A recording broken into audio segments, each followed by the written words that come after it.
So, good evening everyone. Now, I'm going to discuss the basic elements of supply and demand. So,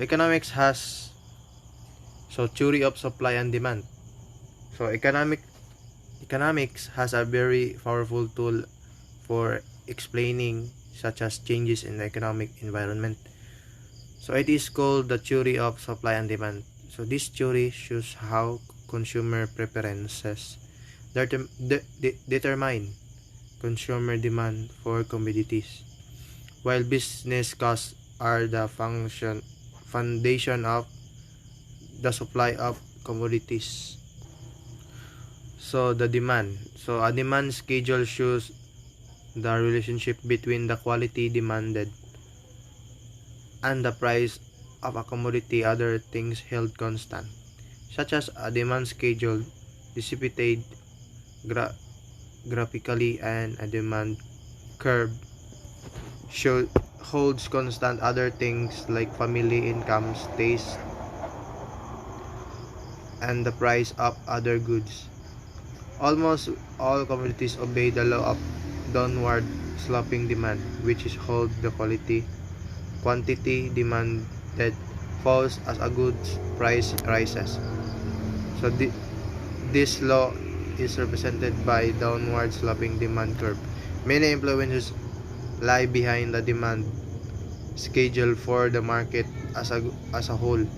Average family incomes, population, the prices of related goods, taste, and especially influence. When these influences change, the demand curve will shift. So the supply schedule. So the supply schedule gives the relationship between the quantity of a good that producer desire to sell other things constant and that goods price. Quantity supplied generally responds positively to price, so the supply curve is upward sloping. Elements other than the goods price affect is its supply. The most important influence is the commodity production cost determined by the state of technology and input prices. Other elements in supply include the prices of related goods, government policies, and especially influence. So the equilibrium of supply and demand.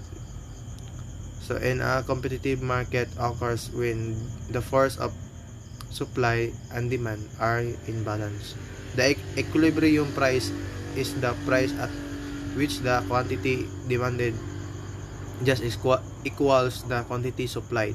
Graphically, we find the equilibrium and intersection of the supply and demand curves. At a price above the equilibrium, producer we want to supply more than consumers want to buy, which result in a surplus or goods and exert downward pressure on price. Similarly to low price generates a shortage and buyers will therefore then to bid price upward to equilibrium.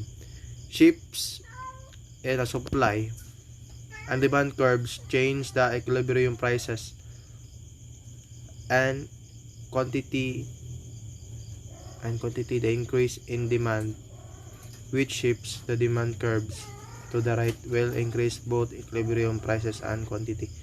An increase in supply which shift the supply curve in the right will decrease price and increase quantity demanded. So equilibrium supply and demand. To use supply and demand analysis correctly, number one is distinguish a change in demand or supply which produce as a shift in a curve from a change in quantity demanded or supply which represent a movement along curve. Hold other things. Number two is hold other things constant, which requires distinguishing the impact of a change in a commodity price from the impact of changes and other influences. And last one is lock away always for the supply and demand equilibrium, which comes and the point where forces acting on price and quality are in balance. So that's all. Thank you for watching.